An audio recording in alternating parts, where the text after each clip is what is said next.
हारून साहब, बहुत शुक्रिया सर आपके वक्त के लिए।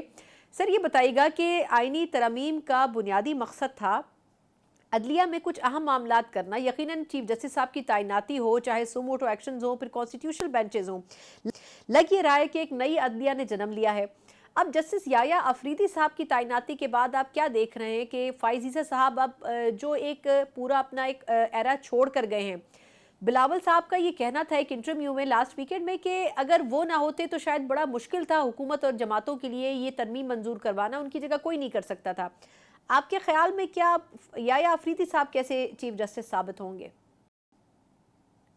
देखें, अभी तो चंद दिन ही हुए हैं उन्हें चीफ जस्टिस बने हुए, और जो मुकदमात उनके सामने आएंगे उसके बाद ही वाज़ेह हो सकेगा कि वो किस जानिब उनका टिल्ट ज़्यादा है। लेकिन अभी तक जो उन्होंने एक दो इक़दामात किए हैं उससे तो यही लगता है कि वो अपनी इंडिपेंडेंस ज़ाहिर करने की कोशिश कर रहे हैं। अगरचे हुकूमत का वो इंतख़ाब थे और हुकूमत ने पहले 2 जजेस को बायपास करके इनको तैनात किया है। हम्म। तो इनके फ़ेवर में उन्होंने डिसीज़न दी है। तो वो इस मेरे ख़्याल में जो असर या तासुर पैदा होता है कि शायद वो हुकूमत की तरफ नरम रवैया रखेंगे, उस तासुर को पहले तो मेरा ख़्याल में ख़त्म करने की कोशिश करेंगे। और ये जो जुडिशल कमेटी के 2 अरकान उन्होंने तैनात किए हैं, जो कि पिछली कमेटी में जस्टिस मंसूर अली शाह साहब नहीं थे, उनको भी रखा है उन्होंने। तो उससे मेरा ख़्याल में ये ज़ाहिर करने की उन्होंने कोशिश की है हम्म। कि जिस तरह मुकदमात उठाए जाएँगे समाअत के लिए और जिस तरह के बेंच बनेंगे, उसमें जो वो अपने सीनियर तरीन जज हैं उनको फ़ेवर देंगे और उनकी राय सुनकर फ़ैसले करेंगे। हुकूमत की राय को मुकद्दम नहीं रखेंगे। तो ये पहला सिग्नल, बहुत बड़ा सिग्नल उन्होंने दिया है। आगे आप देखते हैं कि बेंच किस किस्म के बनते हैं और वो किस तरह का होता है। आज भी जो इजलास आम जजों का उसमें कह रहे हैं कि जस्टिस मंसूर अली शाह साहब नहीं है। वो आखिरी इत्तला तो यही थी कि उम्रे के लिए गए हुए हैं। और जो उन्होंने ख़त लिखा जस्टिस फ़ाइज़ ईसा के खिलाफ इंतहाई सख्त ज़ुबान इस्तेमाल करते हुए, तो उनका गुस्सा तो अभी होगा। और गुस्सा सर उनका लेकिन इस याया कमेटी अफरीदी में। साहब के ऊपर तो गुस्सा नहीं निकलना चाहिए ना, वो तो एक अच्छा वर्किंग रिलेशनशिप था, मतलब उनका इसमें क्या कसूर है? सिर्फ ये कि उन्होंने एक्सेप्ट कर लिया चीफ जस्टिस का ओहदा। जी, बिल्कुल लॉजिकली और एथिकली आपकी बात तो दुरुस्त है कि जी कानून नया बना और उसके मुताबिक जस्टिस याह्या साहब को हुकूमत ने चीफ जस्टिस बना दिया, पार्लियामेंट्री कमेटी ने बना दिया।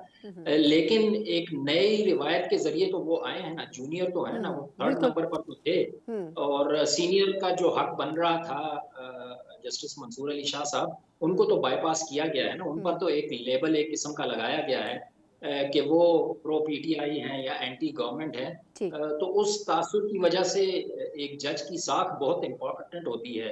तो अगर हुकूमत ही उन पर एतमाद नहीं कर रही और उनको साथ लेकर चलने को तैयार नहीं थी, तो चाहे जस्टिस याह्या साहब ने कानून के मुताबिक ये डिसीजन एक्सेप्ट की, लेकिन फिर जजों के दरमियान भी इत्तेफाक की बात आती है कि अगर जज मुत्तफ़िका तौर पर तमाम इस तरमीम के खिलाफ थे, तो शायद फिर प्रेशर होता जस्टिस याह्या साहब पर कि वो ये हुकूमती फ़ैसला ही तस्लीम ना करते। दुरुस्त। और ये ऑप्शन भी रखी दी गई थी कि अगर वो ये तस्लीम नहीं करते, तो फिर उनसे जो जूनियर होंगे उनको चुना जाएगा या उन पर बात होगी कि उनको चीफ जस्टिस बनाया जाए।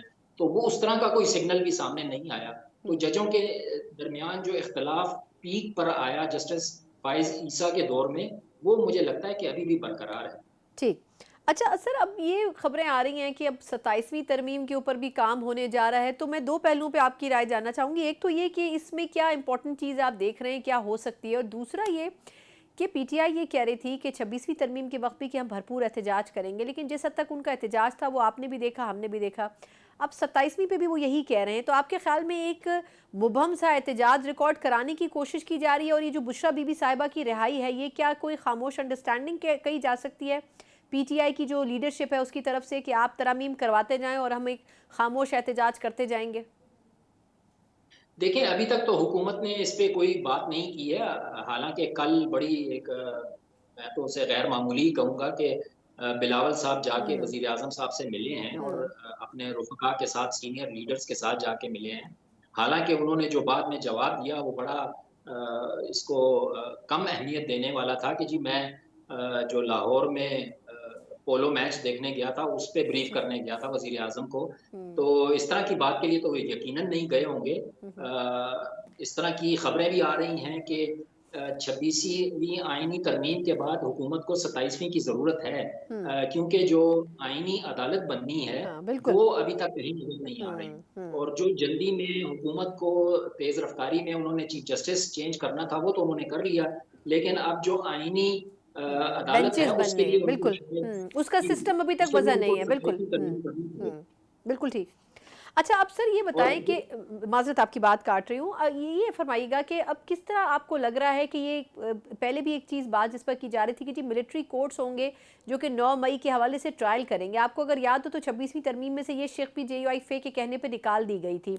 आपके ख़्याल में क्या एक ये भी बुनियाद हो सकती है कि 27वीं में इसको शामिल किया जाए? और दूसरा ये कि वो जो कॉन्स्टिट्यूशनल बेंचेस की आपने बात की है, उसके सिस्टम को वज़ा करने की भी बात की जा रही है। अंसार अब्बासी साहब की भी एक रिपोर्ट आई थी इस हवाले से कि वो उसका तरीक़ाकार क्या होना चाहिए? ये यही महवर होगा 27वीं तरमीम का, या आपको लगता है कि कुछ और चीज़ें भी इसमें आ सकती हैं? देखिए 27वीं तरमीम में जो मुझे सबसे बड़ा मसला नज़र आ रहा है, वो ये है कि हुँ, हुकूमत चाहेगी कि जो आईनी अदालत या कॉन्स्टिट्यूशनल कोर्ट का उन्होंने फ़ैसला किया था, उसके लिए राह हमवार हो सके।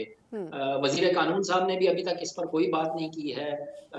जंग की बड़ी खबर थी कि जी बगैर उसके हुँ, 27वीं तरमीम के आप आईनी अदालत बना ही नहीं सकते। जो मौजूदा कानून हुँ, पास हुआ है, उसमें बड़े सुकम हैं और हुँ, उसकी वजह से आईनी अदालत बन ही नहीं सकती। हुँ, तो सबसे पहले तो मेरे ख़्याल में इसी मसले को निमटने के लिए उन्होंने ये आईनी अदालत के मसले के लिए ही 27वीं तरमीम लेके आनी है।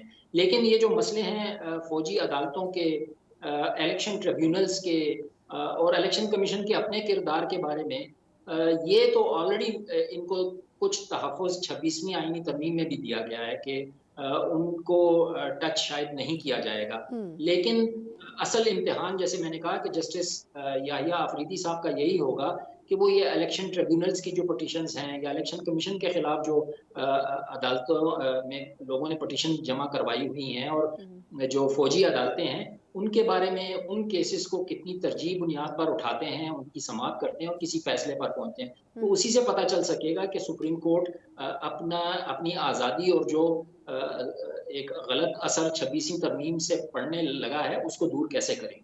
ठीक, बहुत-बहुत शुक्रिया हमारे साथ मौजूद थे।